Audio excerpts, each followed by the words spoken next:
Hey guys, Adam Ray here for the About Last Night podcast. Thanks for coming back to the show. We missed you. Good to see you. All my ALN fans, what are we calling you? The Rabies? The Adam Rabies? Nope, not that. We'll figure it out. Appreciate you guys being here supporting the show. If you want to keep supporting it, of course, subscribe. Click that subscribe button in the bottom right corner, and then immediately click the bell so you can get notifications when new content drops, highlights, animations, all that good stuff. Comment on the videos, share them with your friends and families and strangers, and just enjoy all the goodies that are coming your way. All right? Great episode today. Let's get into it. Joish!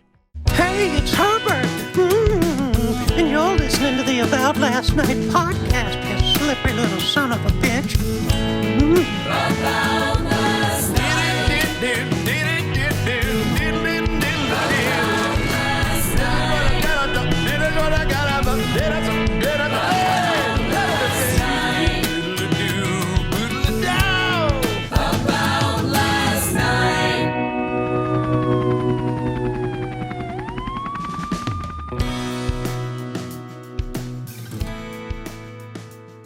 I woke up this morning at 6 with her just staring in my face. Are you going to be any more capable of, like, taking down a predator if you're, like, awake or just woke up? This is the argument. Right.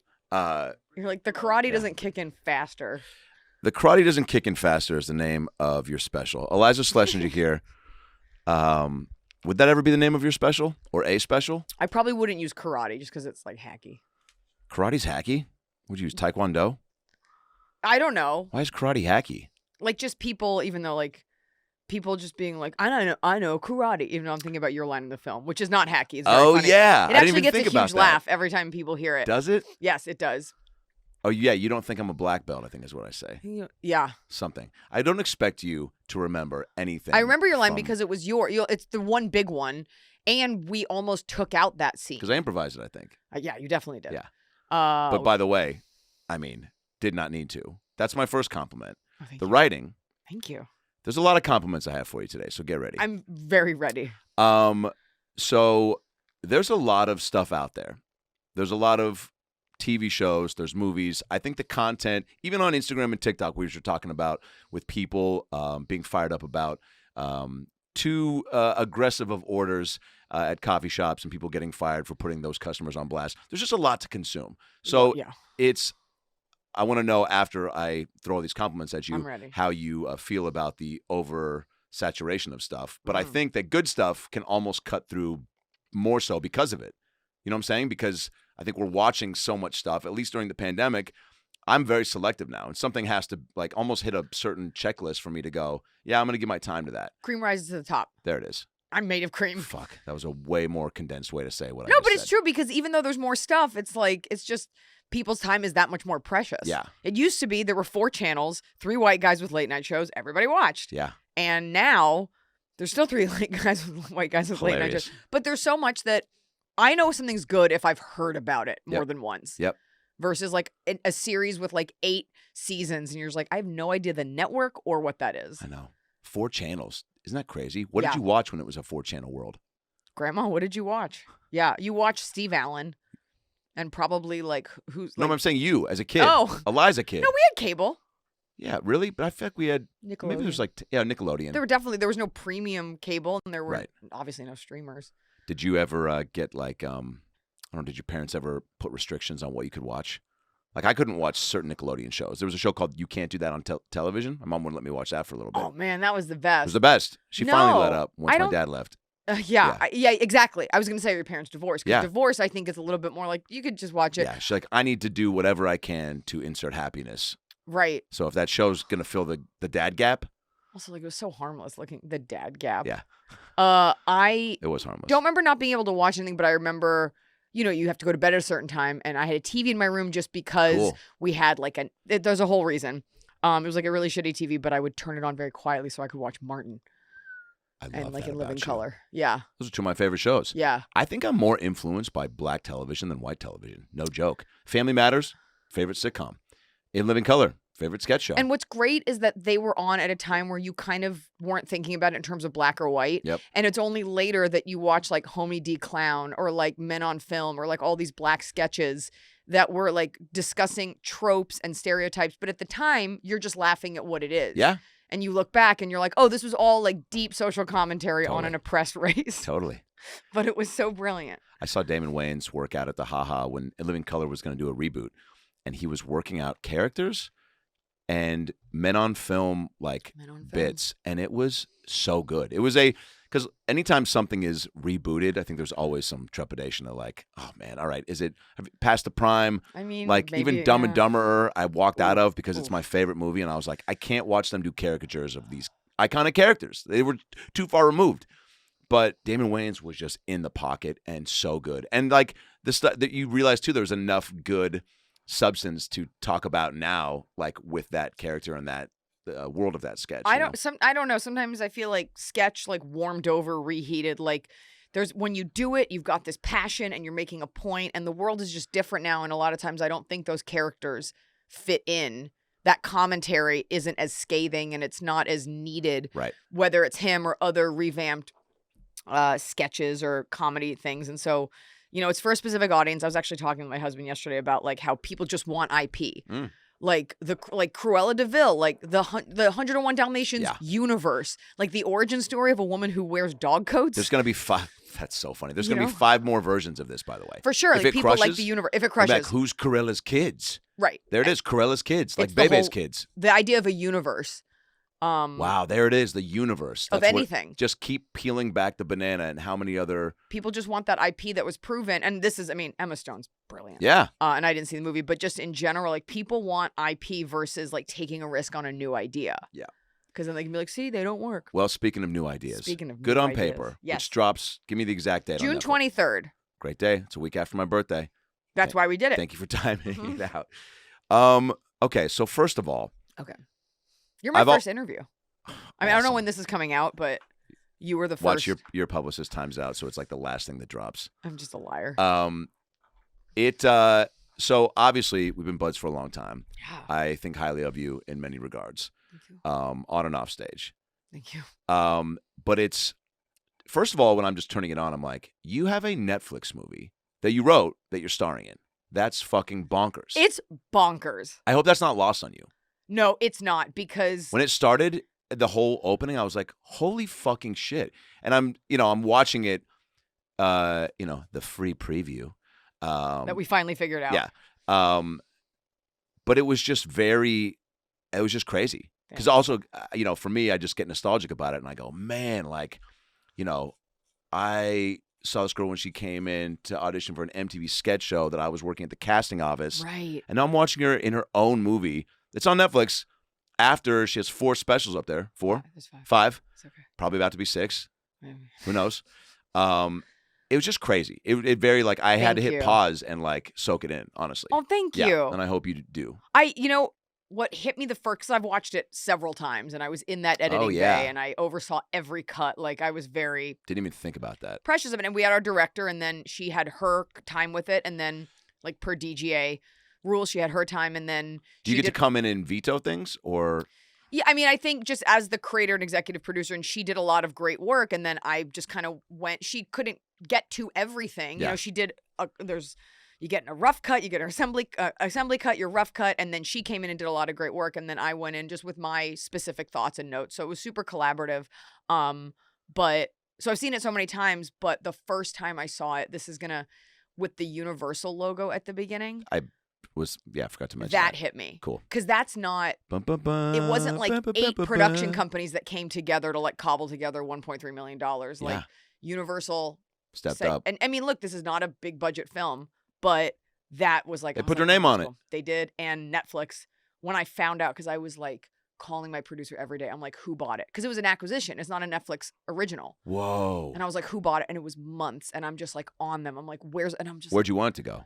I wanted to go to Netflix, Yeah. and you never get the thing you want. You always get like, so Netflix is doing an incubator program. It's only on bus seats. And he called in. He was like, it's Netflix. And I Lost it. firmly believe in this career, you get only a couple of like, yes, 1000%. releases. You Yep. only, and every time you think you're going to get one, it's like, yeah, you know what? They're pushing your audition. You had it, but they closed. You get so few like guttural, like, fuck, Where like it's locked. those. Yeah. And I lost my mind. Good. Because even if nobody watches it, 1 million people still see it. That's Netflix. Yeah. Even if nobody sees it, a million people still. Yeah. Well, that's not true, as I found with my sketch show. Or only a couple 100,000 see it, and you don't get a season 2. Well, hilarious. But well, hey, all right. That's okay. Yeah, you have We a get a movie second now. for at bat. Yeah. But having all those specials up there has to help with just the algorithm of keeping it. Also, these types of movies. Yeah. You consider it a rom-com? It's a rom-con. That's the thing that What they is came that? up with it. It's a romantic con. Like, you get conned in it. Cool.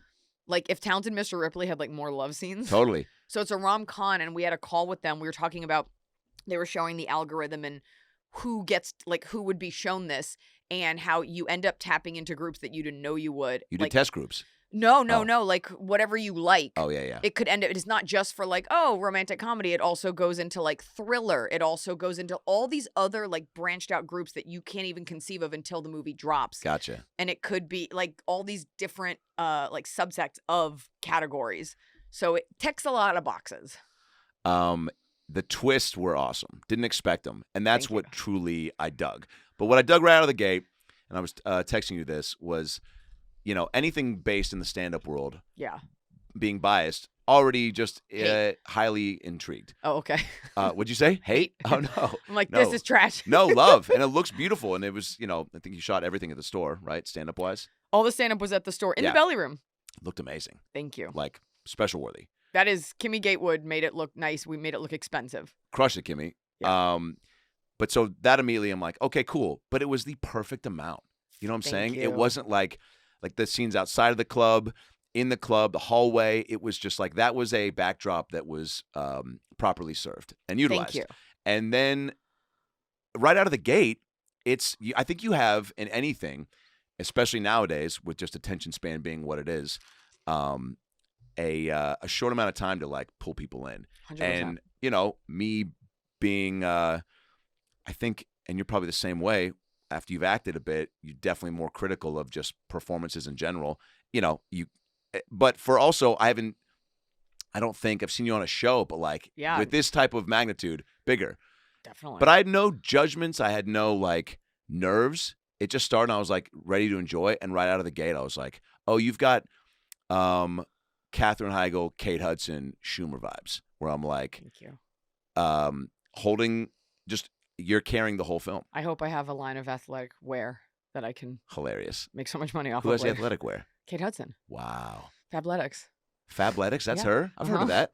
Yeah. I thought that was Demi Lovato. Nope. I mean, she may have done something for it anyway, Wow. but I'll take it. Yeah, just and the writing was strong right out of the gate, Thank you. which you wrote Mhm.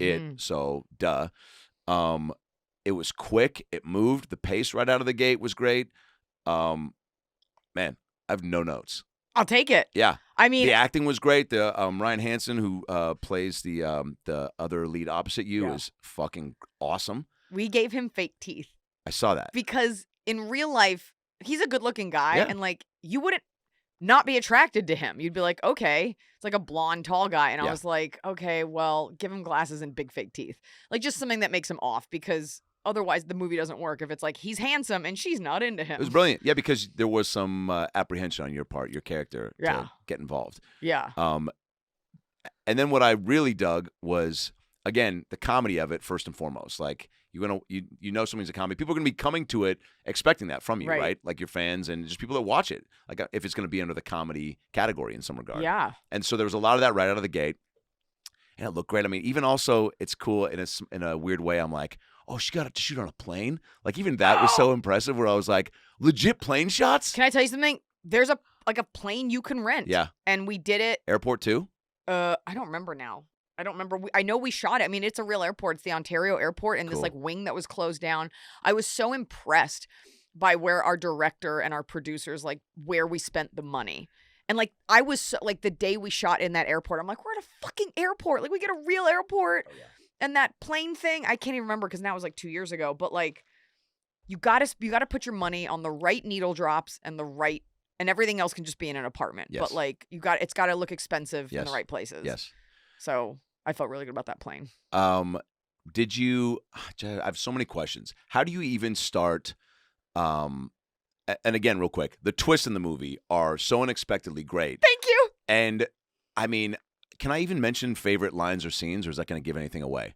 Do it, and then we'll cut it out if it gives it Great. away, right? There's one part where he talks about his mom being sick. Yeah. And you guess the type of cancer at the same time with him. Craniopharyngioma. And then you smile, and I start laughing. And then you're like, I'm sorry for laughing, but I played a doctor on a show, and I remember this. And it was such a, a brilliant, heart-heavy comedy, like boom, right at the same time, where it was like you cut through that, but still maintained like I'm not like discounting like your mom's cancer. I just also have to not. It'd be rude of me to not acknowledge the fact that I still remember that shit. I'm a comic, and I got to put a joke here. Hilarious. Thank you. There was a lot of those moments, and I think a lot of those moments, and that's what I loved, and I think that's what a lot of people are going to dig, is the amount of heart that's immediately balanced out with comedy. That's the other thing, too. You got to pick the tone, and, like, that's a thing that I'm always like, when you pitch a movie, you're like, tonal comps, and then you tell them the movies that it's similar to, and you kind of don't know until you go, like, until you start writing it, and you get in there with the acting, and the way I write, you got to find the honesty and the heart, which was why, and this is a true story. Yeah. This man did lie about his mom having cancer. That's what I'm going to ask. Oh, yeah. So this whole thing is loosely based on. It's mostly based, it's a lie mostly based on it's a true story mostly based on a lie. That's what we've been saying. Wow. And I can't say it's a true story because some of the stuff doesn't happen toward the end, but that is all very based on a real thing. On you being involved with somebody that maybe you weren't normally going to get involved with, and then you got taken for a ride. Got taken for a ride, and, in writing this, because it started out as something cathartic, but there's no pain there now. Like, this isn't something I would ever cry about, and I consider myself a pretty healthy person. Like, it's super processed. Like, I'm married. Like, I had boyfriends before him. Like, it's not a revenge thing. I don't care if this person ever sees this movie. This isn't like, I get the last word. This is about being an artist and about going through something traumatic, which it was, and then turning it into something positive to work for you. And which is the benefit of what we do, I feel which is especially just as a stand-up, getting up there, somebody hurt me, and then you make light of it. Yeah, and you're almost over it that night. Almost over it, and it feels good because people are laughing with your pain and at your pain. And what I got after I shared this story the first time, and the more I talked about it, more people were like, that happened to me, with the exact same story. I've even talked to a woman who dated this same person. Holy shit. Like, he was just a total psychopath. And I actually don't mind that it happened, because you can't go through life thinking, suspicious of everyone. It isn't like the lie was something you would think to check someone on. Like, if you told me I went to Ralph's yesterday, why would I verify that? Right. Why would I verify that you went to USC? Don't have time for that. It's not like you said you went to the moon. Right. And I also, there's always this. Neil Armstrong, by the way, spoke at my graduation. That's a weird thing that you said. That is weird. Yeah. That is weird. Yeah. And he got up there and he goes, I went to the moon. Good luck topping that shit, cocksuckers. And wow. Then, no, he didn't. He's really blue. Yeah. They crushed. He really had to top going to the moon in his own speech. Yeah. There was also, as I was writing it, there's always this need that, like, a woman gets taken down a peg. There's always, like, a journey, right? Your main character, you always want, like, and how do they come out at the end? And I was like, I don't believe she needed a correction. Like, yeah, she might be jealous of another girl. This is all in the movie as backstory. But I think I wanted to create a character where maybe right off the bat, you're like, I don't know if I like her. And then you wonder, like, do you not like her because she's strong? And I know that I've been critiqued for that. And I'm like, I just showed up and did my job. Not all women need to be taken down a peg. Not all women, like, made a mistake in love. It's like, no, you went to it with open eyes and an open heart and you got hurt. But I wanted to kind of create a woman that I didn't feel that I had seen, and that was very true to what I wanted to write. Yeah, I don't feel like I've seen this version of a gal being portrayed. She's not a mess. Like, a lot of times it's like, sorry, there's ice in my mouth. Yeah. Let me put it back. Sorry, we'll cut this out. It's always like, she can't get her act together. Yes. And I was like, I've always had my act together. Yeah. I've always paid for everything, had my own home. So this wasn't like... I like that you stayed true to that and didn't want to, like, kind of cater to the... Yeah. Did anyone try to step in and be like, like, the movie will... People like to see someone a little more disheveled at the get-go. It's always that. It's always the girl falling into a bush, dropping her coffee. I was like, I'm not clumsy. Like, I'm not a ballerina, but I'm definitely not... As an adult, when's the last time you fell? Right. Like, you'd be in the hospital. Yeah. And Hilarious. We definitely went through... Before we got our director, I went through several rounds of notes with another producer. And it's funny because all the changes I made with that producer, when she left the company, everything went back to the way it was. Whoa. And Kimmy came in and she was like, what about this? And I was like, that is the way that I fucking had it. So we went back and did it so that she is, I didn't want to make her like, I'm just a struggling comic, because it's so relatable when a girl's like, I'm trying to piece my life together. It's like, we've seen it. We've seen the struggling waitress. Yeah. We've seen the girl that walks dogs. We've seen all that. I'm like, isn't it more inspiring to see the one that's like just trying to build on what's happening? or that's where I have been, where it's like, you're kind of in the middle. You're doing fine by all accounts. You're not where you want to be, but you'll never be where you want to be. Nope. And women never get to discuss that frustration. It always has to be like, I just can't be a star. Instead, it's like, until no, I meet the right guy. that, or like, I'm just trying to get ahead. And it's just like, she's in the middle of it. And I think there's something to be said for this story is not about a girl who's frustrated and life isn't working. She's kind of just doing whatever. And, you know, it's okay that you date like hot guys who are dumb. Then it's the idea, like, should someone be able to take your right to choose away from you? Yeah. So there's a lot of like sub topics, I guess. I like that you took your time too with like making a choice to go after this person that maybe wasn't someone you ever thought you would spend time with. And is that something that girls think about a lot? Like, how often are girls, I don't want to say settle, but like, because Ryan's character, who you end up getting involved with, you had all these apprehensions about it. How often are girls doing that and then spending more time and then going, you know what, like maybe I should. I mean, I've heard girls say, whether it's in movies or life, be like, my therapist said I should date out of my comfort zone. Right. How often is that going on in a gal's mind? I think it's, as you get older, of course, it's not that you have to lower your standards, and I talk about this on stage, but like they're negotiable. Gotcha. Like, I remember when I met my husband, I was like, I don't want to date a guy who has roommates, because I owned a home and like, I don't want to come out of your room and there's like dudes there. Yeah. I didn't want to date a guy that had kids. This is at the time, and I met him and he was like, I live in a house with two of my best friends. And I told him. And they're 14. They're 14. And I was like, I don't want to go out with you. And it wasn't about negotiating standards as much as I like didn't talk to him for a couple of days. And then I was like, okay, like Jody Miller, our friend, was like, give him a chance. And what I found out was he was like, I totally could live on my own. What you want is a guy that's financially solvent. That's what if you're a successful woman, like I don't want some guy. Don't have to worry about him. He was like, I could live on my own. He goes, I just work crazy hours and it's very comforting to come home. Totally. And cook for my friends. And when he explained it that way, so it's less about. It's way more endearing. It's endearing. And I was like, oh, that's a good answer versus like, I can't get my life together at 35. Yeah. But you needed to hear him say that. And hofully he took the time to break it down like that. And then everything was perfect. But I do think with girls, we're always asked, like, we're often asked, look, you don't find him attractive, but see if he's nice. Men are never told, like, she's a wildebeest, but just like her heart. It's always like, she's not hot, I gotta go. They can't do it. That's so funny. Women, but that's the kicker is the dude wasn't hot.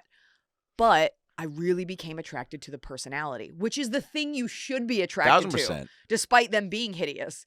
So it really was. That's the kicker at the end of the movie. I'm like, all the things I liked about you were all the things you didn't lie about. That was great. You had a fucking Al Pacino courtroom scene. I mean, No! It's I awesome. felt so fat that day. Get Rebecca outta here. Rittenhouse is so beautiful that when I would be around her, I kind of like, I was like, oh, I see now why men reach out and grab women. I want to grab her face and kiss it. Fucking And hilarious. I'm not attracted. Like, she's so stunning. And I'm there in like an outfit I put together, like trying to suck everything in. And she's just so gorgeous and smart and lovely. And I'm just like, I'm the lead. And I just felt like such a beast. But thank you. That's a good soundbite for your next for next press is I get the Me Too movement after I hung out with her. I know it's but I would talk to her. I would just like, I'm like, how can I touch her face without offending her? How can I grab her butt? She's so pretty. No, you crushed it. You look great in all the Thank scenes. you. And I know how you dig a good wardrobe change, and you had quite a few good looks. Right? Was that fun? I'm not a clothes, but that was costumes. I was like, look, I don't want to wear anything weird, nothing too tough. Well, like in your specials, you're always dapper and like it's always calculated and like you got to go out for a special. But for this, I was like, let's not keep it movie appropriate. Yeah, I mean, I'm in like black boots. Like it's like a tough outfit because you have to consider when you're picking the outfits. Like, what do you want to be running around in for a majority of the film? Oh yeah, those jeans were very tight. I also ate a lot of grape nuts. Like it was like a stress thing. I would eat like 4 bowls of grape nuts a day on set. And there's a scene with churros. And Rebecca, of course, because she's like a trained actor, knew fake eat. And I ate 4 churros. And like between takes, I was just finishing them. And How'd you feel? I felt pretty good about that. I felt pretty solid. Yeah. Wait, what's the fake eating? Just like bite, chew, don't swallow? Yeah, or spit it out. Gotcha. Yes. And I was just like, no one else finished their churro. That's amazing. Okay, so when you finish writing it, is it just like done, send it off, like let's make this shit? Or how many people in your world get to chime in? How many do you let chime in? Yeah, that's a tough one. How long does it take from finishing it to actually getting it to... Okay, so I looked this up recently to see. So I had this idea, and I'm pretty... You were talking about it on stage. Is that how it even started to get going? Or stories to... Was it a story to a friend where like any, bit you're maybe... organically dropping to someone where you see them laugh and you're like, oh, maybe I could take that to stage. That story seemed to hit with you. Like, did it happen like that? Or? So this is one of several screenplays that I've just worked on quietly. Cool. I hate that this is a quote for Under Armour, but it's what we do in the dark that helps us shine in the light. And I wish it wasn't like That's Under Armour's quote? I'm pretty sure, or they've co-opted it, they've used it for them, but I'm pretty sure... Dude, if they don't send you a full workout attire for that full plug. water wicking Gore-Tex for my 30 minutes of cardio that I do, for my arena football team. Yeah. And because I remember sitting in my condo at the time and writing this. Now, no one taught me how to, and I've had, other projects, whatever. And every time you write a screenplay, it gets better. So I just started writing it on my own. That is the biggest thing that nobody tells you. I mean, I don't know. Nobody adheres to is you don't ask for permission, you just do it. People are looking for ideas. And if you can actually write it versus like, I got an idea, just write it. Nobody wants to hear about it. They want you to write it.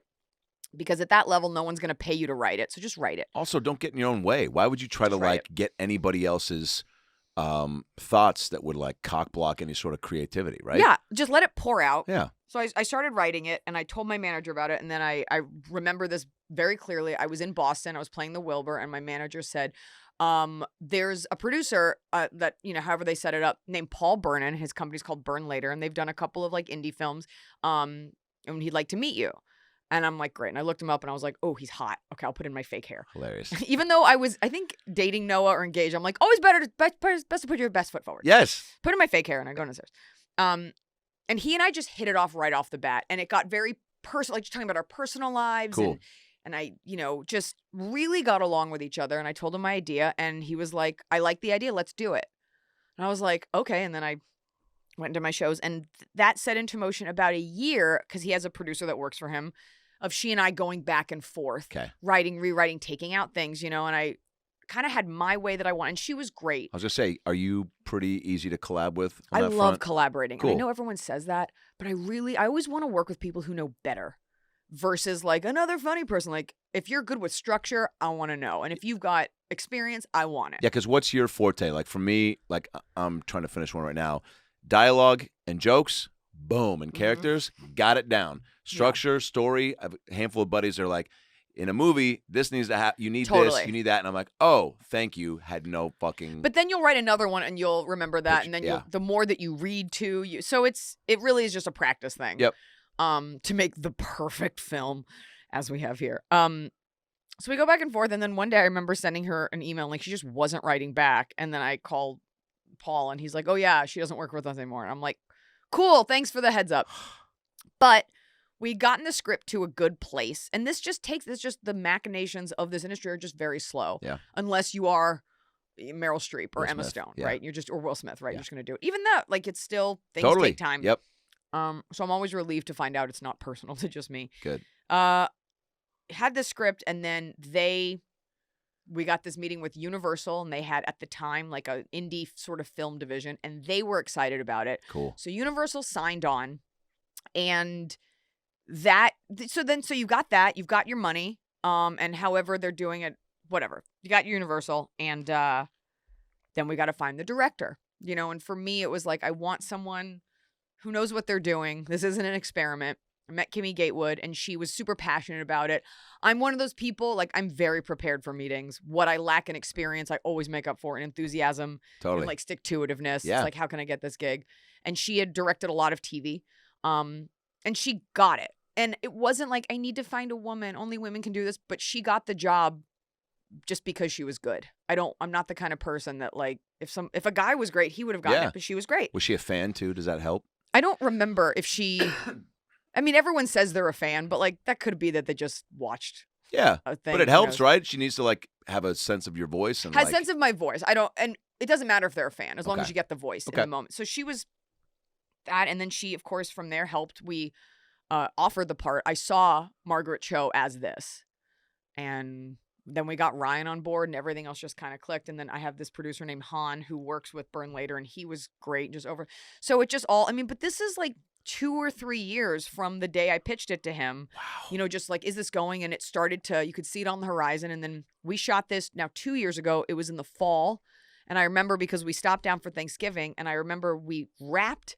at midnight, and at 6 a.m. the next day, I was on a plane to Montreal to film Pieces of a Woman. Yep. So I went from like being like number 1 on a call sheet to like, yeah, number 4 on the call sheet, but like it was not my film. Like one was mine. Kind of cool though, right? Less pressure for sure. But had you gotten so used to? No, it wasn't Grape the power nuts, thing. please. No, it was. I mean, they did like French hours too, so there's like a lot of French food. Yeah, just very different experiences. It was kind of cool to like leave one set to go to the other. Totally. And you want to be like, just so you know, I just came from a movie. Fuck like, yeah, that's the dream. And then we, you know, it takes time to edit and color correct. You got to find your editor, just the way these things work. And then it's waiting. It's waiting to see who's going to buy it. And your fingers are just crossed. You're like, please don't just put this, like, just don't put it out there. Please don't like package this with like 8 other shitty movies and you can buy it like at 7-Eleven on DVD. Oh, yeah. There's a chance for that, right? I mean, I mean, that's the way a lot of things go, and it's whatever. And there are great actors who don't get their movie sold, and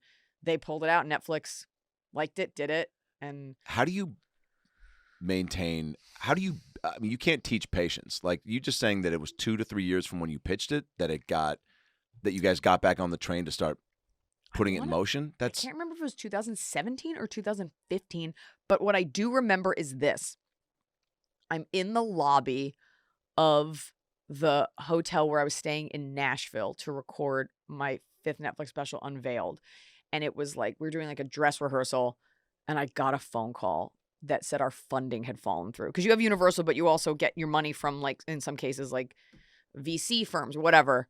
And the money fell through. Oh, man. And I was just like, why wouldn't you tell me this after I filmed this special? Like, I'm going to do my job. Like, why? Like, on your way out to battle, it's like, by the way, no one likes you. Oof. And I was just like, we need to find the, however, and that is on them as the producers, and they figured it out because they're great at what they do. But I remember that feeling of like, oh, that's right.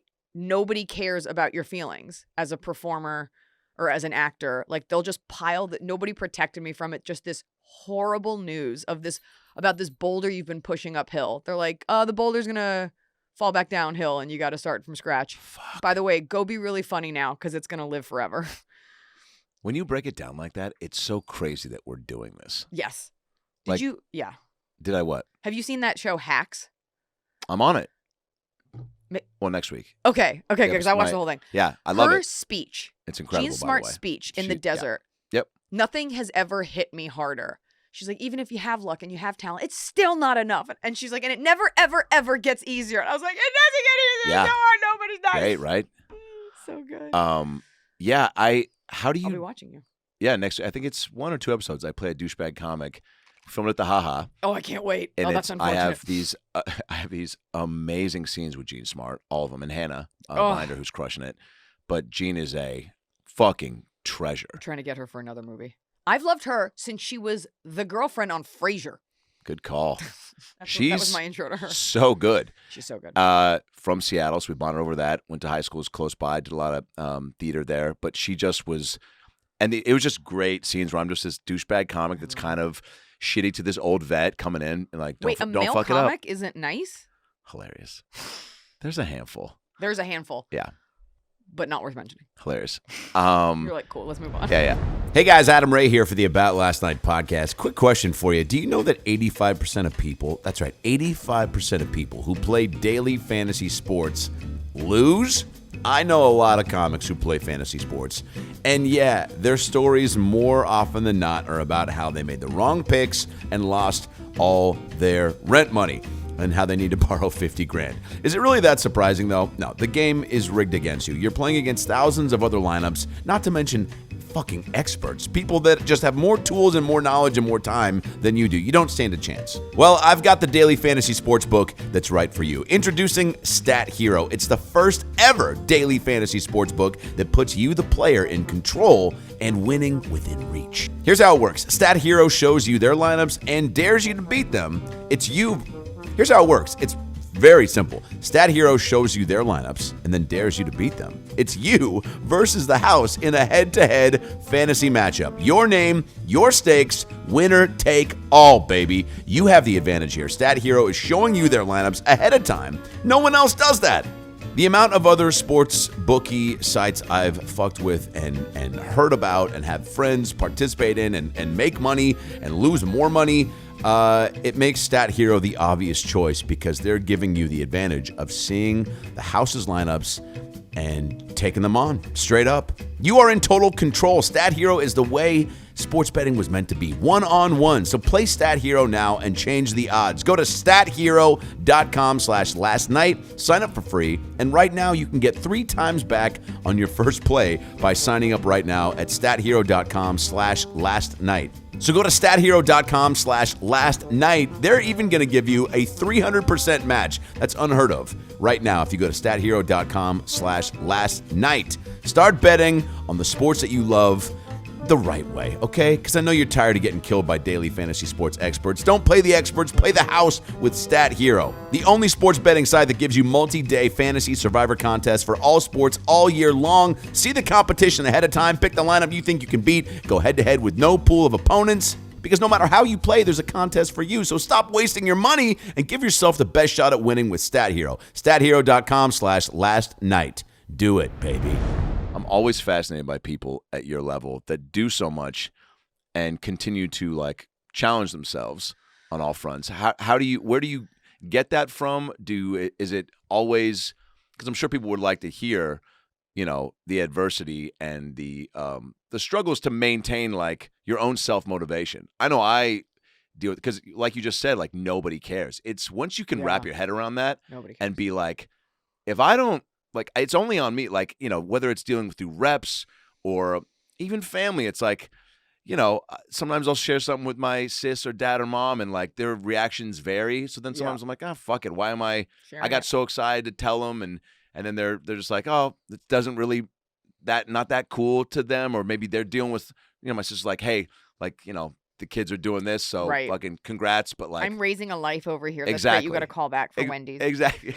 Well, they don't have. It's not their fault. Like they don't understand the world. 1,000%. Just like we don't understand. But then it just makes you go, oh, like truly, all of it just all rests on you all the time, and that can get so overwhelming. And especially during COVID, like, how did you? I know you kept yourself busy, but did you have times where you were like, I'm going to shut it down and like take a beat because this is probably, pending another panty, but like pending another panty.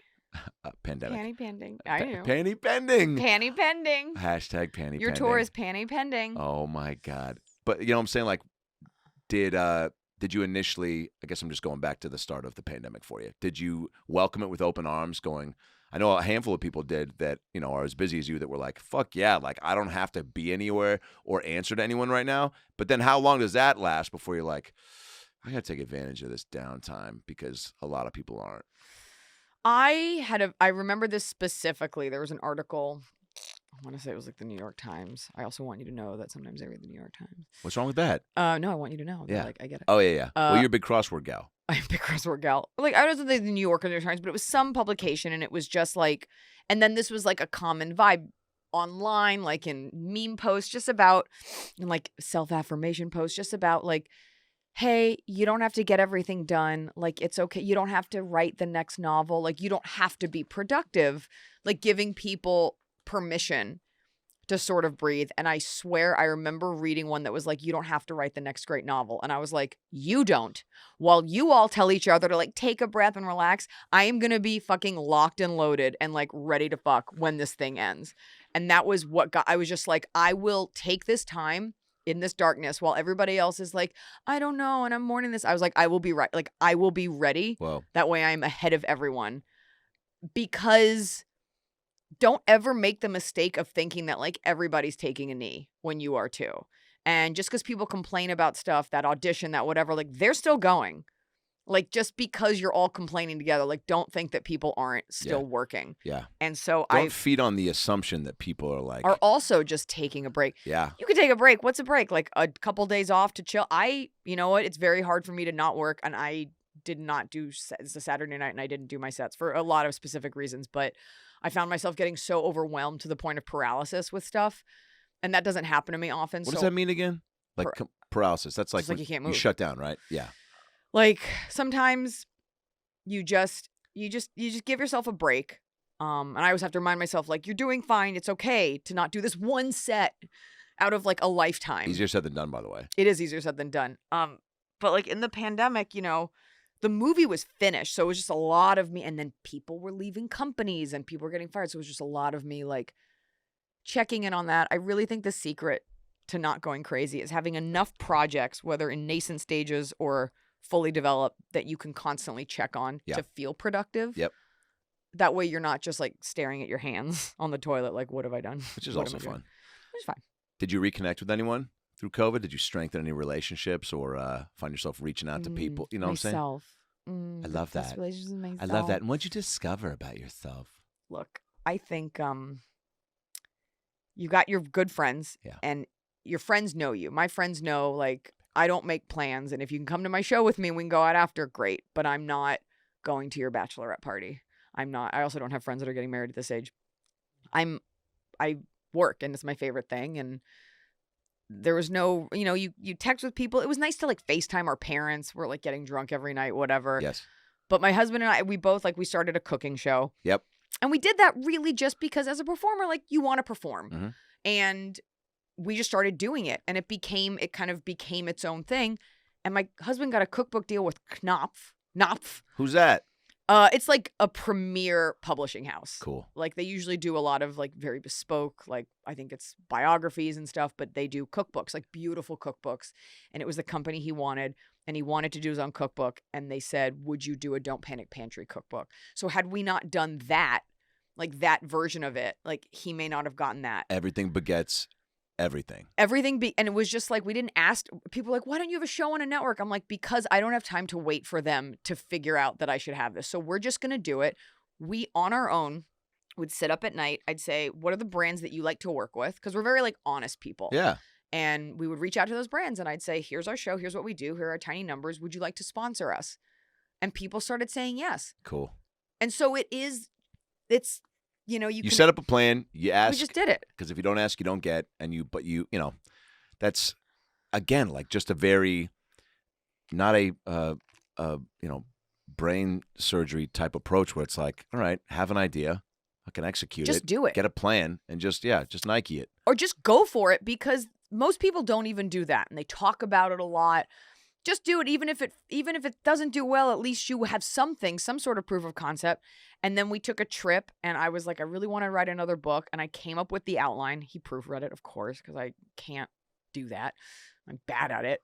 And I got a book deal. Like this isn't at a certain level of fame. Like whatever you want to do is going to be successful. Like if you're famous enough, like if Will Smith put out a water line, you know, that's going to be popular water. Like success begets success. But at this level, it is, and I'm seeing this now, like it's constantly like, what else can you do? How can you prove that you, like we're past the come do stand up stage. Yeah. But we're not at the like whatever you touch is gold stage. So it's still constantly like, and how else can you prove that you deserve to be here? Do you want to be Reese Witherspoon? In like having my own production company? That and like I think the Midas Touch type. Sure. I mean, you want life. everything you do to be great. I'm sure Reese has projects that she's looked at and she's like, that wasn't like my favorite thing. Maybe I shouldn't have recommended that book. Maybe The Chosen wasn't a good one for kids. The goal has always been to be able to create on bigger and better levels on my own terms and not have to wait for someone to say yes. You always have to wait for someone to say yes in some regard because you can't be your studio and distributor and all your viewers. Right. But the idea that like if I say I want to do something that someone will be like, yeah, we'll buy that. And it's not as painful and it just takes a lot of work. And I think this movie is proof of concept, right? Yeah. It was a lot of fun to make. I also haven't seen again, to go back to like the twists and how just seeing it not like go perfectly for the lead, and like see you get heartbroken and deceived and to kind of question, your own, not morals, but just judgment. Yes. Yeah. And then that idea, like you said, of not wanting to be suspicious of everyone, because being trusting of people is an acquired skill set and taste. I think more so probably in our business in LA, at least, from my experience, just because there's more opportunity, I think, out here in our business to get falsehoods thrown your way and just buy into shit that you want to think is true and it not be, right? I'm sure more so than our friends that live in the Midwest or the Northwest, well, this is right? a town of total sociopaths. Like, this is a town of broken people on both sides of the camera who are just like fully insane, and we all demand transparency and honesty. And none of us are given and it. sanity. And yet, like, everyone's, in doses.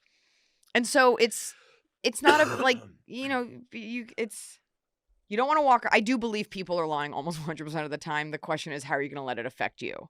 And are you going to carry that bitterness, which some people do? I remember after it all happened, I made a very conscious decision. I was like, I will not pay this forward. I'm not going to be the girl that takes this out on the men that I date after. So I was very open with like all the hot dudes after. I was just like, look, I went through something really traumatic. So like, we can be cool, but like, I can't be your girlfriend. But then of course I became their girlfriend. But then of course I broke up with them. Yeah. But they were all very understanding. You broke up with them. I mean, I'm married now, so but we definitely parted. Hilarious. Have you always been more of the breaker-upper? Yeah. But Whoa. that's not like, I'm a cool girl. I just, No. I respect that. When you know, you know. Yeah. And men always, you can break someone's heart, but like, better to just be like, look, I'm just not in the same place. And to be honest, like, there's no, other than this total psychopath, like, other than like one other person, like, there's no exes where I'm like, oh, him, ugh. Cool. Like, I'm giving my ex and his parents tickets to see a show. Cool. And we never talk. It's just. How many of your exes do you have that with?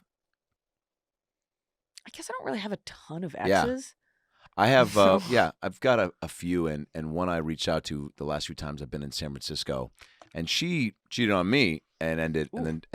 but I still am like, when I'm up there, I'm like, yeah, come out to the show, bring your husband. And I remember the last time I reached out, like 2 weeks later, she was like, sorry, just saw this. And I was like, oh, Ew. you might as well have texted me a picture of you guys fucking. Like, Is that the guy that she cheated on you no, with? Okay, because no. that at She least. cheated on me with a cameraman in Reno when she was living there. I wrote a whole song about it, put it on the internet. Why was he there? animated it. What She were was they there. making? She was. What are you, a cameraman in Reno? What is that? I mean, it was bad. I asked all sorts of questions like, did he shoot his stories in your face? It was just a whole. Oy. It was bad. It was a lot of questions I didn't want That's answers really, to. whatever. But I reached out and but then there's one that I was just in Denver and she was like, got this new baby, but otherwise would love to come out. And I'm like, cool. But I have like truly nothing attached to it other than like, I don't know, like I'm always thinking too in terms of, I was just in Atlanta and had a buddy reach out who I used to work with at Universal Studios. We were tour guides and he came out to the show and it was like, I always love that. I don't know how you view that. Do you like having just little reconnects, whether you kick it after or it's nice to see. I don't know. If it's a fond memory, and even if the ex in San Fran did come out, it's not like I would talk for 20 minutes, but I think it's I'm also. maybe there's something deep on the I think with inside that, for me where I'm yeah. like, you got to see that I made it without you. There's Is that. that. There? Not for me. I honestly, look, even though the majority of my first couple specials are about like men and women, like I have really had nice relationships for the most part. Yeah. I don't put up with garbage. I don't attract garbage. And if you are garbage, I don't stand for it. Like, Yeah. and that's part of just, it's not even about being a strong woman, but just like knowing where you're going in life and Being whatever. direct. Yeah. Like boyfriends are like guys that you're with for like several months, but it's never like a hateful parting. And two boyfriends who I've been married for 3 years and I hadn't seen in years. One was at a show. He's friends with another comic. And I was like, oh, hey. And there's something so full circle about standing in a parking lot with an ex-boyfriend and you're both talking about like fertility plans. Totally. That's And a it great happened scene. with two ex-boyfriends. Wow. Like, remember when we would like do drugs and be sexy together and like make out in hotel lobbies? Well, now we're talking about your wife's eggs being frozen. Like, and it's such an adult conversation. That's like, yep, amazing. this is where we are. And it's so sweet Totally. to have that because I also think, I love my husband so much, and so there's no to hold on to anger to any of these people that you dated in like your 20s. Like, let it go. Different time, man. I mean, based on what they did, but it's like, you weren't my match. I'm not mad at you. And now you get free comedy show tickets. Do you, I've seen you a handful of times in the last few months. I know you never stop writing stand-up, but you have a great bit right now involving like the Karen world that I saw. In defense of the Karen. Which I really dig. It's more of a monologue. Yes. It's more of a one act. Yes. Which, by the way, the end of Good on Paper has just some, again, great Pacino-esque courtroom monologues. Oh, my God. Thank you. Yeah, it was great.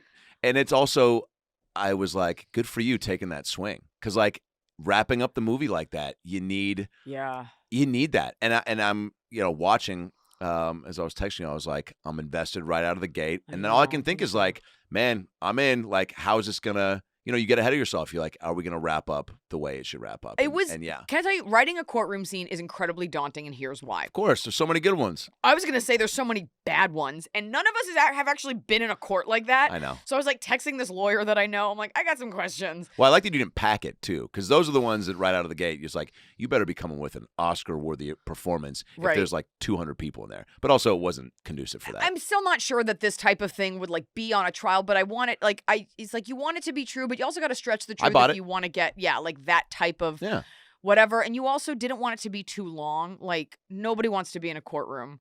We had one extra who was in the jury. Please tell me extra stories. He kept closing his eyes. Yep. And at one point, the AD had to be like, you need your eyes open. Like, we can tell that you're sleeping. Oh, they need to be open. We don't have the budget to get glasses with eyes on them for you. You got one job. We're here for 2 hours. Please keep your eyes open. Somebody get him some grape nuts. Yeah. And those courtroom scenes are definitely like, you don't want to go too big or too small. And you're like, would this kind of crime, whatever, be tried? So, and I also, in the end, well, I guess I don't want to say anything. So it's, was there more pressure on that to write that? Like when you were writing it, how much just flowed out of you? And then how much were you like, all right, I'm going to come back to this in a week, or I'm going to ask for notes on this, or I'm going to... You get the notes whether you ask for them or not. Okay. But I think it's like, I wanted to have her serious moments. I also wanted to make sure that it was sound, like legally sound. And even like I did do my due diligence.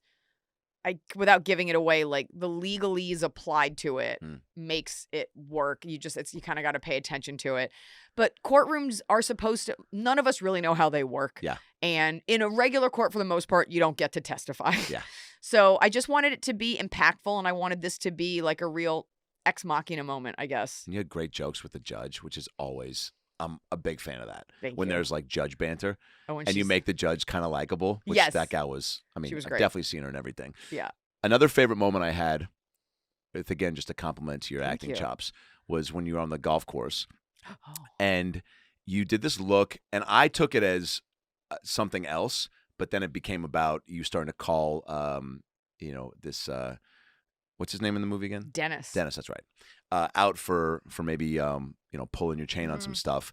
But when you looked over Mhm. and you At her see at the hand, before I knew it was about the bracelet, it was such a laugh out loud, and then I couldn't laugh because I was so like, what such a funny thing that you did, where I thought you were looking at her wave and feeling insecure about the way you were waving, Oh, and then funny. tried to model it that's after. Funny. But that's where I picked up on that from. And I know other people will, because I feel like I'm not a dum-dum I with appreciate that. comedy pickups. I think that was Kimmy's, she was really collaborative and really good about, we kind of went back through the script and just giving it little beats, like touchstone beats like that. You're good at that, though. But you bring... Thank you. Steve Carell does this brilliantly, where he does a lot that's not on the page. And you do that. Sure. Whether it's faces for things that are appropriately sized for, like, just the comedy of the moment. He's really good at playing sincere. Totally. And you feel bad for him. He's really good at being like the underdog. And it's tough when you're a girl. It's like there are these boxes, like either you're pathetic or you're like the ball busting lawyer that like loves fucking and martinis and cigars. And it's like, what about normal girls in the middle who are, you're still funny, but you still have these sincere moments because somebody has your heart. What about those girls, which are the majority of girls? Yeah. I felt like I was watching you the whole time. Good. You know what I'm saying? Like, didn't feel like you were ever putting on. Thank you. Oh, Act- me. Yeah. Thank you. Yeah. I honestly, Do you feel that way? We're all our own worst critics. I like playing myself. Yeah, it's good. I think that's why I'm not great at auditioning, because I'm like, I don't want to be an 18th century witch peasant. Like, I really. Hey, Hugh want Grant, myself. Sandra Bullock crushed it as a type for a bunch of movies, and I'm watching this being like, yep, take that, take this, Iliza, put it in. All the comedic another greats get to do that. They Yes. get to be. Will Ferrell plays that version of Yes. himself. Adam Sandler is a great example. on. Bill Murray, Eddie Murphy. Like, it's always just kind of you being funny. Yeah. And there's so many. It's such a spectrum. Like, you can have think of like Punch Drunk Love or Rain Over Me. Yeah. Where it's the more sincere side, but that side's in him because in the Wedding in the Wedding Singer, he has those beats, but then he's funny. So you want to be that actor that that's all a spectrum of your own skills versus you're just playing Abraham Lincoln. Does it which make is great too. Would you play Abraham Lincoln's Sure. wife? Yeah. Does it make you want to do something like were you so? First of all, was it a fun experience? I didn't even ask that. Like, because you're wearing so many hats, and then post and pre and everything leading up to it. It's almost like once you get on the first day of filming, I would think that everything leading up to it goes away. Where you're like, we're making a movie, but then there's a whole another bucket of concerns that can arise. Like, fuck, I mean, just the day to day, and then when you wrap, you're like, is it gonna see the light of day? How do you manage that? I mean, the one secret that nobody tells you about being at the helm of your own ship and starring in your own movie that you wrote is that you need to memorize your lines. Oh yeah, that was completely. It was so much heavy lifting that I just arrived on and I did this with my sketch show too. I was like, oh fuck, I forgot. I wrote this. I forgot to memorize the lines. But because you write it and I'm so familiar with it just from writing and rewriting and rewriting. Like you have, you look at them right before and you do it. And that is a skill unto itself. But I definitely had times where I arrived not positive what that next line was. Just because you're doing so many things. And then you finish it. And like I said, I just ran to that other set, which was a very difficult shoot. Very cold. And then you just start the editing and you can only take it one bite at a time. That's all you can do is edit it. And then you just hope that somebody finds you annoying enough that they want to sell it to get rid of you. And you be prepared for the worst, but you hope for the best. You know what I also loved? The narration. Thank you. You can fuck that up in movies, and that is so apparent. It is my favorite tool. Oh, man. I love narration. Your first one was so in your voice and Thank so you. funny and so just the way people talk. It wasn't every girl thinks that life should like Sex in the City. Yeah, it wasn't put on, which that works for that style. But right. But that is also I don't know. I don't want to say a risk, but it's like another useful weapon in the film that, Thank you. Guess what? If it doesn't play, you're like, it can take you out of it. You're so screwed. The stand-up comedy in the film and the voiceover are two things that are two devices that are divisive. Like, people have very strong feelings about voiceover. My favorite film in the world is Goodfellas. And every time I do voiceover, I'm thinking like Henry Hill. Like, in the end, like at the beginning where he's just like, all my life I wanted to be a gangster. Like, that, I guess because I admire that type of filmmaking so much, I love voiceover. It gets you where you got to go. Yeah. And we took out the stand-up and we thought about that. We're like, what if we didn't have it? What if we do have it? And I was like, no, you needed it. Needed it. A lot of people said no, but in the end, I was just like, this belongs here because we also had two narrative devices. We don't have voiceover in this. We had voiceover and we had stand-up, and they were on two separate planes, and people thought it was too confusing. And I was like, well, let's at least keep the stand-up to bring us through. And the truth is, the stand-up I do in the movie was totally improvised. Whoa. And then those became bits in real life. Yeah. But I just got up. We got a bunch of fans together to be in the Belly Room audience. Cool. Hunter Hill, who opens for me, who you know, who's a very funny comic. He was a heckler in the crowd, and he had a line that just says, "You are." And this is so insane. He got Bell's palsy. Oh, yeah. Like that week. And so we're on him, and like half his face is melted. And we're like, I guess you can't really tell. But in the end, we decided not to show anyone's face in the audience. This poor guy like gets in a movie and his face is like his half slow. opening shot on a big screen. I mean, so we just use his voice. Oh, was he bummed about that, or did he get it? It wasn't him. It was just we decided not to cut to the audience at all. Gotcha. But like that definitely solidified. At least that's what we'll tell him. Hunter, if it was a 20% less palsy, crazy that he got that and overcame that. That's bonkers. Yeah, that's very scary. Pickles, we're almost done. Hi, Pickles. The stand-up part was necessary, and again, to go back to just like having your shit together, I dug that because I go, cool. It's cool to see someone that's thriving. Yeah. And then dealing with real shit and not Right. like, because if you were like leaving the department store and like some customer was being shitty to you, where you do feel like the customer has control. But like with that heckler, it's like, oh, you handled it. You have control. And now you're back in your life where you're Showing dealing with who she real life is. shit. Also, the stand-up, I think a little bit of it for me was this wish fulfillment because for years, you know, especially on TV, I'm like, why can't, if I'm selling a show, why can't I be a comic? Yeah. And they're like, and I'm like, really? Because John Mulaney got to do it. Pete Holmes got to do it. Seinfeld got to do it. Like all these guys get to do it, even though it's in the background. And there was people just cannot fathom the idea that a woman's a stand-up, but also a human. And then you get like a Marvelous Miss Maisel. And I'm like, see? It's okay. And then like Hacks. And you notice it's never, of course, about the stand-up. It's about their world. Yeah. But part of me was just like, because I wrote a version where she was like in a band, you know, like one draft of it. Cool. Just trying to make it like go around it or just an actress. But I was like, we've seen that. We've seen the girl that's the actress. We've seen the girl that's the writer. And I'm like, may as well just take a swing and be honest about it and get to say, hey, I played a stand-up. Yeah. Because there's a little bit of like when I see someone being a stand-up on TV, I'm always like, wow, how come they got to do it to me? I know. So I was like, I'm going to fucking do this. Also, if you're staying true to the story and keeping a lot of things consistent, why wouldn't you also with that part of it? And again, like shooting at the store had to be kind of cool, right? Like, or is that? You just pay them and they let you. But I mean, is it even, I don't know, just to be at a place where you're like, there's a place where it's my home and I'm shooting my movie here? Yes, it felt special to me. I mean, the Comedy Store is like that parent that you'll never get the acceptance from. Like they're never going to be like, great job. Yeah. But we're doing our press day there. We're going to do go, through it. So it was cool just to, you know, as a comic to have that home and be like, this is my home club. And we did do this as true with, you know, as possible. Also, it's iconic and even more so now because of all the exposure it's gotten. So it's like an added cool factor for the movie for people to be like, oh shit. Like, I like to contribute to that because, you know, I was a part of the Showtime documentary and everybody has their version of how they see the store. And I like that I might inform people or they might know about it based on this movie. Yeah. And it's through my lens.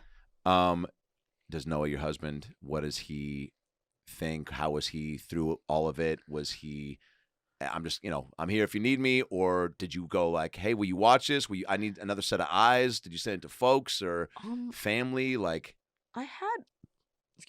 when we were editing it, I had like a quick screening with some people that like I think are really into movies just to get like some takes. But in the end, of course, I just did what I wanted and I kept the stand up. You almost do it for that. Like, I don't want to hear you say something just so I can shoot it down. I really wanted to hear. No, but I did. It's like you have the thing that you really love, and then I just wanted because sometimes you're so close to something. Yeah. You know, so he's always supportive. You know, and it's like your wife he's now seen me in a couple things where I am kissing someone else in this, and then like there's Spencer Confidential where I have full on there was a man's butt. You didn't look at it, but it was there. Oh yeah, that's two different scenes. But. He was so supportive, I think, because he knows, like, that's the way to be. You know? Also, like, Ryan Hansen's, like, very married with, like, several... like, this was not, like, a sexual day at the office. Also, you got 3 years of marriage under your belt and dating before that with each other. So, maybe... I am curious, though, like, if, let's say, you were 3 months into being married, and then you got it.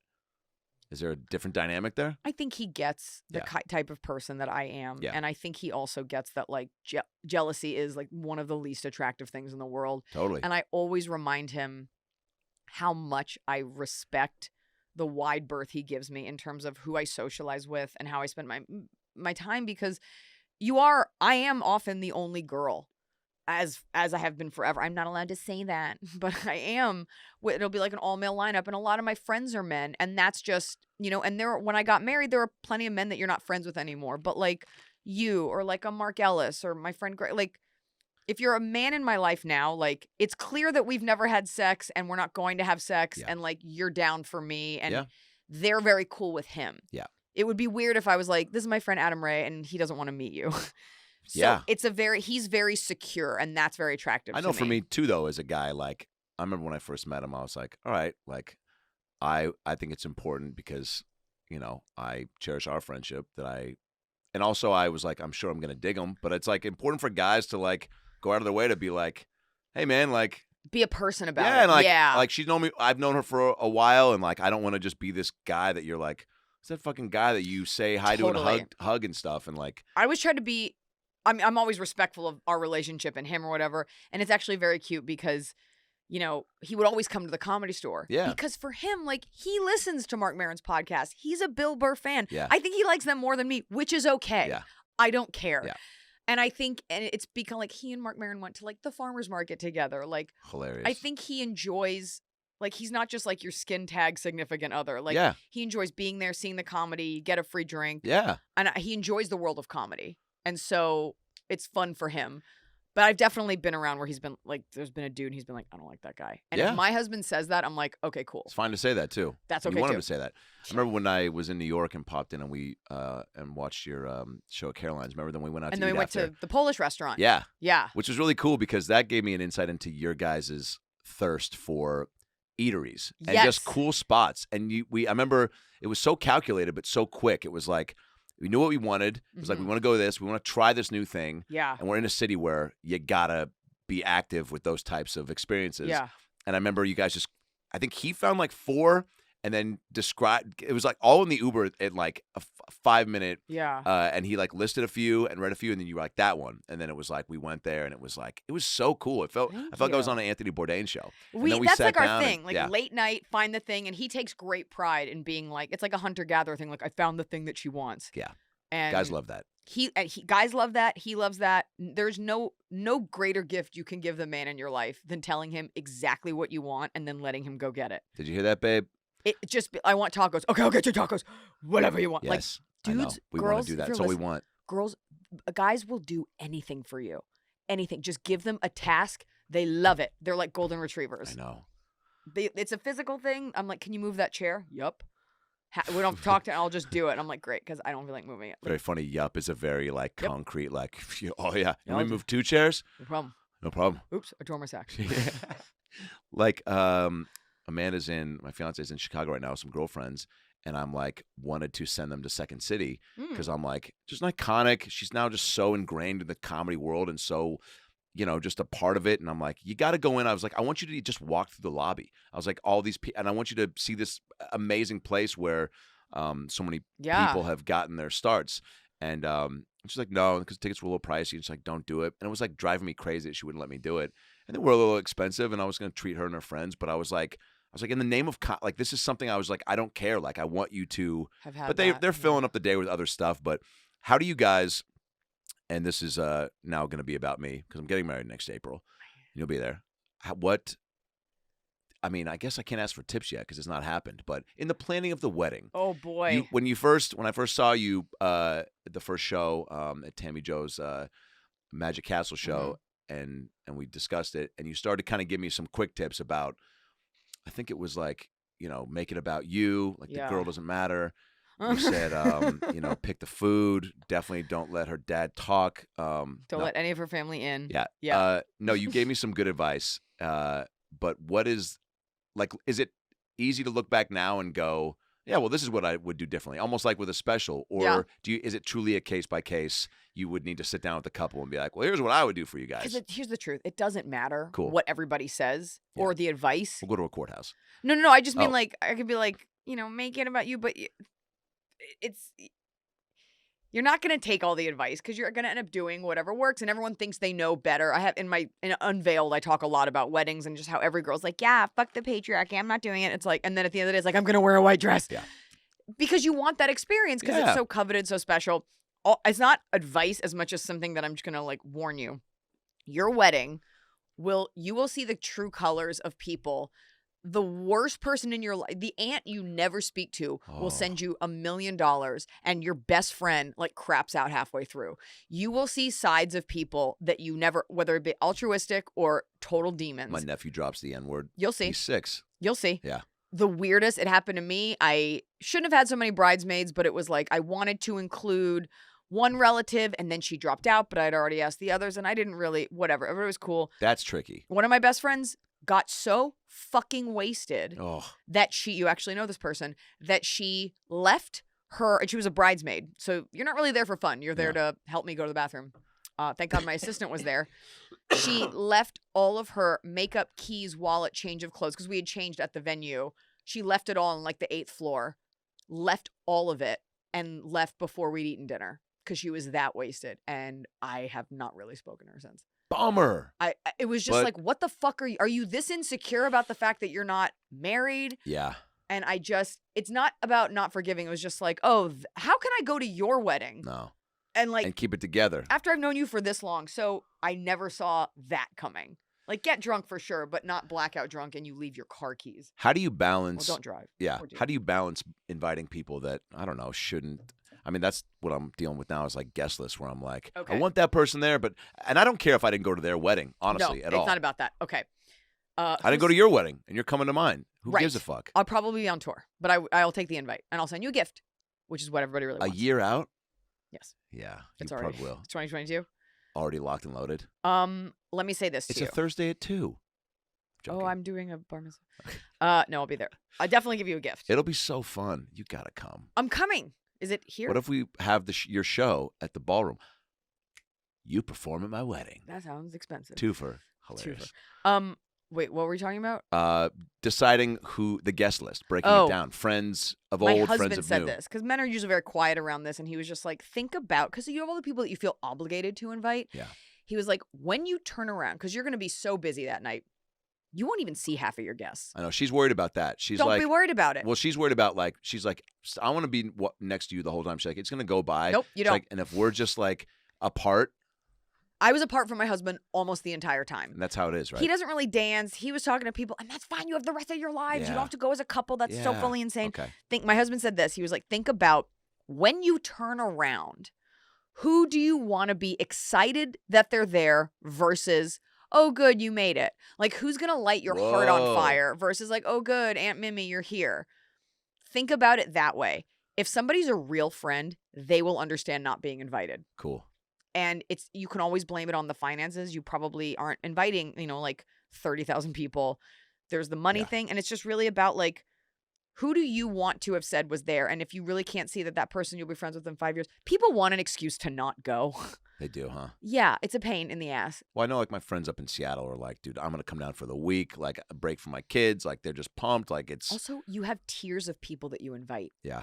And as they say they can't, then you invite other people. You also have people that you invite like just to get the gift, but you have to be prepared for them to say yes. Amazing. Do not invite someone that you feel obligated to invite. Don't have a backup list. You can have a backup, like if you had you have 8 openings and you want to fill them or you've got X amount of tables, but like think about this is a special day. Like, do you really care? But then there's like family where it's like I got my brother-in-law's family that's like there's some dicey characters on that front. And I'm like, it's your brother-in-law. There's no reason that but he has to be there, but that's it. But in my heart, I'm like, oh, but it would be a great family bonder and she'd have a good time. But I'm also like, she'd probably get fucked up. Like, you don't need to be stressed out about it. Let me tell you this. My stepmom, who's great, has 6 brothers and sisters, and they all have spouses, and they all have children. I initially, wanting to include everyone, sent invitations, sent out save the dates to all 6 of them. So that's 12 extra people. Yeah. And then I reneged. And Whoa. I sent an email. I was like, you guys have been so welcoming to me since I was 7 years old when you met me. You always had me to like Hanukkah parties. You always treated me like I was your family. Unfortunately, I cannot commit to 12 additional people if we're also going to fit in all these people. And I don't know if I got gifts from them, but they were all very cool about it. Cool. Yeah. There's an honesty thing there. And if somebody really loves you, like, they'll get it. Totally. So I subscribe to that. It won't have mattered. I look back at some of the people I invited. I'm like, who fucking cares if they Yeah. were? Okay, good. The food and the music are the only things that matter. Good. Yeah. Got a 9-piece band, full brass section. That was Great. my call. I was like splurging on that. Saw it at a buddy's wedding. Pickles were almost done. It's all about you, yeah. guys. It is. It's about showing them who you are. Okay. I stole that line from an audition, but it's true. Amazing. I auditioned for Father of the Bride, the new one. Whoa. Anyways, I didn't get it. For the wedding planner? Yeah. No. I For the didn't. Martin Short character? Mm-hmm. Shut the fuck up. I didn't get it. That's okay though. It's okay. Who knows? They're probably going to offer it to Martin Short. Yeah, that'd be cool. What a cool audition, though. Isn't it cool to have those, though, at least? I don't know. It's fun to say nice that. to get asked to do big auditions. Yeah. It's a little shitty when you don't get it. You're like, I spent all Friday memorizing. I put on makeup. For sure. But it's okay. It is okay because June 23rd, Good on Paper hits Netflix. That's right. And I'm not saying this because I'm biased and because my friend crushed Pickles. it. Pickles, come here. Come here. But because it's a truly Phenomenal film. Thank you. Yep, top to bottom, enjoyed it. Gonna watch it again. Can't wait to watch it with Amanda. She was fired up. Oh my God. She was asking me to wait. I was like, I can't. I have to do a podcast about it. Yeah. But she's excited because she adores you. Thank you. So, before we end, James Lipton, R.I.P., host of Inside the Actor Studio, was closed the show out with a very cool 10-question questionnaire. Ooh. And is it like a rapid fire yeah, thing? I'd like to do that with you right now. You can take your time, but most of the answers are quick ones. Okay. So here we go. As James Lipton, you no doubt would have been on it at some point, so we're just going to take care of that now. Okay. Iliza Schlesinger. Good on Paper drops June 23rd. Netflix. What is your favorite word? And I know you have a big vocab. I do. I'm trying to think of a word that I use a lot. A word that I use often. What's a Paralysis threw Adam for a loop. Man, it sounds like you're like an NPR narrator, like on Walden Pond. I'm just trying to think. Is that a book? Yeah. Wait. What's a word that I use a lot? You have a ton of words that I'm constantly like, did you just Google that? But it's like, nope, she uses that and has been since the 4th grade. I just used the word peradventure, and I had to look it up, and I had to really think about how to use it. And I think peradventure means... Follow-up question. What the fuck does that mean? I think peradventure, there's like a couple definitions, but it... Oh, shit. What was it? Peradventure is like... but unfortunately, as it was to be, but peradventure, it did not work out or something. I still can't. If they don't give it to me in a sentence, I'm like, I don't know how to use an adverb. Can we accept that? Yes. Peradventure. What is your least favorite word? What am I supposed to say? Like, can't. Like one of those like inspo things. Can I tell you something, by the way? Yeah. And don't judge me. Okay. Oh, wait. I just remembered that I ended it with a joke. My senior year high school yearbook quote was shouting out some friends, shouting out some family, and then felt like I needed to end it with some sort of prolific message. Because I think, even if you don't outwardly, exude that type of a approach to life, I think at that point, too, I was just like, I've been through being a fat kid, divorced. I'm heading to L.A. on a high note. I'm telling all these people, when you look back at that yearbook, which you will, you'll read my quote and be like... Which you will, for sure. Everybody reads them. Yeah. I put, after the shout-outs to friends and family, Mom couldn't have done it without you, which is true. Shout out to Puddin'. I go, there's 3 words that I hate. Can't, couldn't, and vanilla ice. Wow, Adam. Yeah. Oh, man. I feel like I saw somebody do that joke at the haha. No. Me. Last night. I think, okay, can I do a, since you said vanilla ice. But I made a joke there. Word. Yeah, you right? did. Isn't that, do I get any sort of a seed pass? was planted. Sure. You get a pass because you were a kid. Okay, thank you. I hate the phrase spiritual gangster. I hate seeing it on shirts. I hate seeing it on expensive moms in Venice with like $800 Peruvian friendship bracelets. Mm-hmm. Spiritual gangster is so fucking dumb and antithetical to being spiritual. And it's stupid. And it's just an excuse to buy a $300 sweatshirt. Spiritual gangster. Great answer. What turns you on? Sense of humor. Truly. Huge. Oh, and intelligence. Maybe What's intelligence the over breakdown? I probably have to go to be truly funny. You have to be smart in some capacity. Yeah. I vote intelligence. Cool. Because there are some ugly men that I think are very attractive because they're very smart. Cool. Who I've met on planes. What turns you off? Oh God. Just male comics in general. High school yearbook quotes. What turns me off is excessive hubris, and it's not so much ego as long as you can back it up with something. I hate unsubstantiated ego. I hate mimicking talent. I'm thinking of a lot of male comics. That bothers me. Having an attitude with nothing to back it up, no work to back it up. 1,000%. Yeah. What noise or love? Sorry. What? Fuck. I wrote these goddamn questions. What noise or sound do you love? Oh, it's very quiet. I really like listening to my dog breathe when she's sleeping. Just dog breath. Adore that. What sound or noise do you hate? Oh God, there's so many. Mm-hmm. Yeah, okay. This is not one that I hate, but it's grating. The sound of like a loud helicopter over you, and you don't realize that that's why you've been clenching your jaw. Yeah.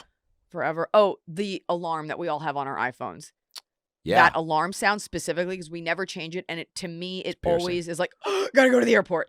Like every time I hear it, I'm automatically like 28 hungover trying to get out of Omaha, going to the airport. 0 to 60 in a heartbeat. In a heartbeat. Panic Attack City, and you're the mayor. Yeah. Yep.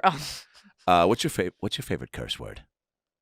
And you can have multiple answers for this. Like just basically like the F word. Yeah, shit. but any curse word.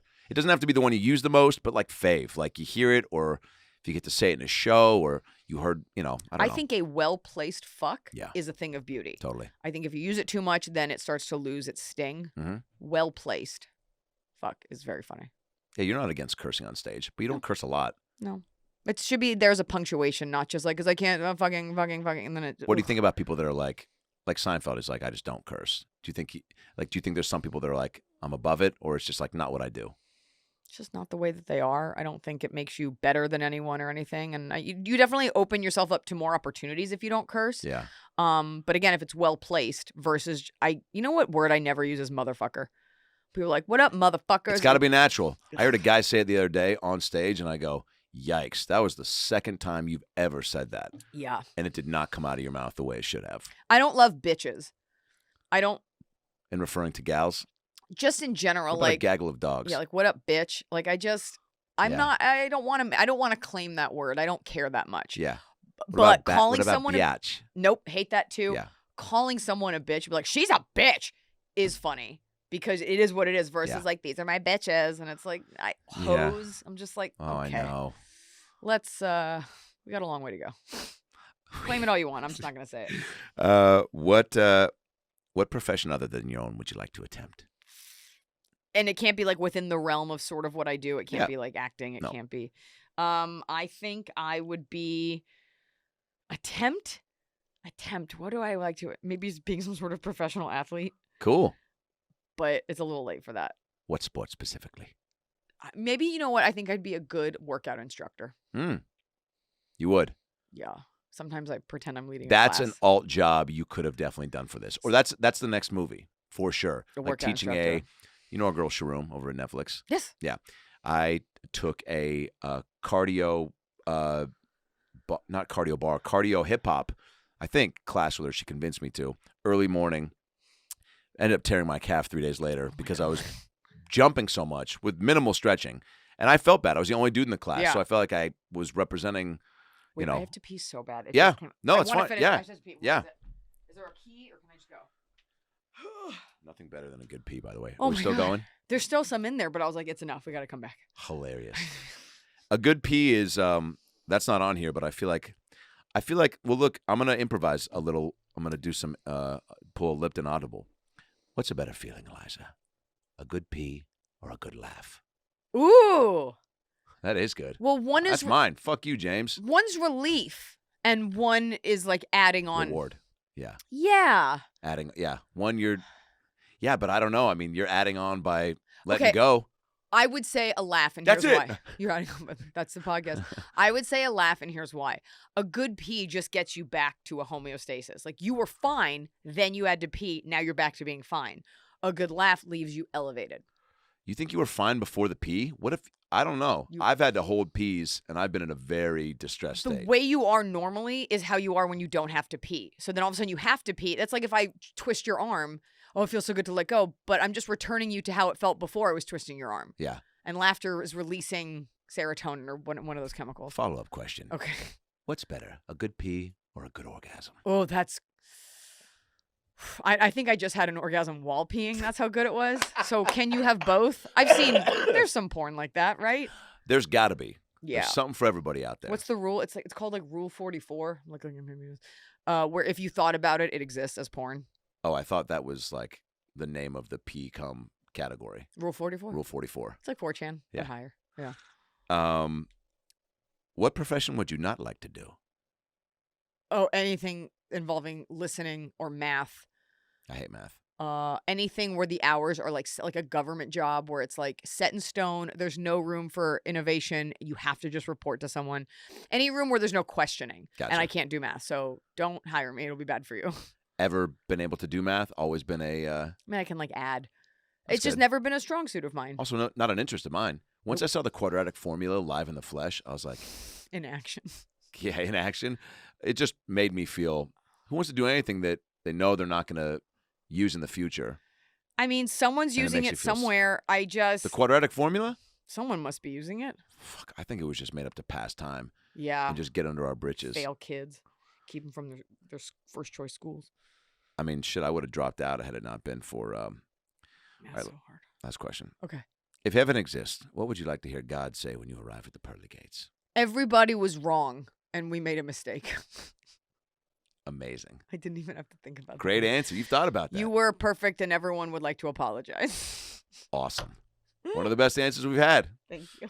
Iliza Schlesinger is her name. She's a triple threat. No, you're more than that. How do? I'm gonna name my threats. Yeah. No. June 23rd. I don't know when this will go out, but it'll go out shortly before the movie or maybe after. That'll be up to your team. Okay. Thanks. But we'll time it right because I feel like this was a great chat, but a lot of good stuff about the movie, which I think is imperative. This was a great interview. You are such a lovely interviewer, and thanks. thank you. Yeah. Thank you for actually supporting me. I think it's rare in Hollywood, you know, to have your friends that actually can like come through and like do something. So I do appreciate you having me. Every view I love counts. it. Thank you. It does. And let's not skip over your sweatshirt real quick. The Okay. Magic Mike live show in Vegas. Did you go to it? When you walked in, I wanted to open with that. Okay. Here's what happened. Yeah. A couple specials ago, I had a joke about Channing Tatum. I think I say something like, talking about how hot he is. I'm like, Channing Tatum, stick of butter. And then I called it back in another special. By the way, he's with my girl Sandy B right now in the Dominican Republic. I shooting a know rom-com. exactly where they're. Yeah. And one day, it's actually in my highlights on my Instagram. Actually, should I pull it up? The picture they just posted or he posted? Not that. No, none of them. Just us, me, him. The I hope I get service in here. Of course I don't. Do you have service? Yeah, what do you want? Just go to my Instagram. Is there a picture of you two? Nope, it's better. I pulled up his Instagram just like, oh, I don't follow him. Should I follow him? No, you just have to go to me. Oh, Go to my page. okay. What am I pulling And up? go to the highlights and just scroll all the way. You'll see one that says Channing Tatum DM. Or maybe it'll. Okay. So I have him. I 2 jokes in my special just because like he's just like a hot dude and it's Yeah. a great reference for a hot dude. I don't. That's okay. So here. I love my husband. I'm a married woman, but Channing Tatum just wrote back to me. Oh my fucking god! That is real. Holy shit. Oh. I can't believe Channing Tatum watched my special. He watched Another Millennial, which means I don't think he's seen Confirmed Kills, where I talk about Channing Tatum's stick of butter. Oh my god! Oh my god! The only other time I Okay. out like this is And then That's incredible. so he wrote me like just a very sweet. He was just like, oh, it's like he referencing whatever it was that I said. And then I called my team and he's like, I'm a fan or something. And then we got to meet. We took a general meeting. This is how long because Blanche is there. Holy shit. And he was so nice. And I met his team or whatever. And we like stayed in touch. And I went to go play Vegas and I reached out to the people on set. I was like, I really enjoyed the movie and I'd love to go see Magic Mike. And so they hooked it up. Big time. And I bought the sweatshirt and the sweatpants and the shorts. And I took a group of friends. I made friends with this girl named Chelsea, who's like the MC of it. Cool. And she was super cool. It's actually a very like empowering show. It's not greasy. It's not. Cool. It's a lot of fun. All right. And the dancers were so hot. And so they have been closed for because of COVID. And I'm gonna go see it when I go play the Mirage in August, Whoa. August 28th and 29th. I'm gonna go see Magic Mike for the early show. Wow. I'm a fan. That's awesome. It's a good show. What a crazy thing that he spun that off from the movie too, right? Yes. I mean, that's talk about double branding. I mean, Which is that's one of the moves everything they you do. touch is gold. Yeah, double branding. Double brand. I got lap dance. It was great. Was it great? It was cool because they're all very talented. It's not just like dudes, Not just a giant wiener on your lap. which is fine. Actually, Yeah. that's gross. If it's not one that you're having sex with, it's a Yeah. little gross. They were all just really cool, and it's a really good show. I love it. Magic Mike, baby. I'm gonna go see it. Yeah. June 23rd. Good on paper, and the tour is out and posted at iliza.com. That's it. You're just hitting the road again, and just everywhere. Gotta make up. Is for it last exciting? time. I love it. You're gonna crush it. Thank you. Your fans are bonkers. That was also cool seeing just all the videos at the beginning of the film of like you're setting up that you're a successful comic. Can I tell you something? Thank you. We used just footage from my phone. I know you did. And then there's one scene in the green room of the belly room we had to like go and shoot our own footage on my phone just to get that B-roll. Yeah. There's just some comic in there, and I was like, hey man, just pretend that we're talking and then sign this release. I don't know that guy. Amazing. So it's a combo of footage I had and then footage we shot. Yeah. Your fans are arguably some of the best in Thank you. comedy. They are the because best. the gifts and the costumes, I mean, but that's also you creating all this stuff for them to get behind. But that's also then the connection they feel to you and wanting to do it. It's like, man, that's the dream. Not that you get into it to have fans come like support you in that way where they're dressing up and making Wouldn't have guessed. things out of your jokes. Because you're not writing the jokes being like, this would be a good gift Correct. for them to give me based on this line. Right. And then it happens. Crazy. It's just an example of once you create art, it's no longer yours. Like this movie, There it whatever is. my intention was, and I can try to control a narrative, like whatever it becomes. Oh, get ready for all the messages of people being like, Oh, yes. how much they've connect. Like that's what's kind of cool about it. Yeah. You're gonna get a lot of people that are like, man, I got Mhm. closure from something, or I'm in this currently, and you're shining a light on it, Yeah. or I also am dating a dentist with big teeth, and like that's just a red flag that I wasn't focusing on, and now it is. Now it's over. Yeah. It's Cool. cool. It's cool. Thank Good you so job. much for having I me. love you. You're the I best. love you. Okay. Zoa. Thanks, Rock. Guys, Adam Ray here for the About Last Night podcast. Hope you enjoyed that episode. It was a good one. A lot of laughs, a lot of tears, a lot of stuff to think about and chew on, huh? Because that's what life's all about, chewing on the good stuff. Nobody said that. Maybe Denzel did. Maybe Tom Hanks did. Maybe they said it together in Philadelphia. The point is, click subscribe right here on the ALN logo so you can get more episodes and stay up to date when new content drops. Highlights, animations, clips. It's all here for you, baby. I'll see you next time. Whoop, I don't know how to blink.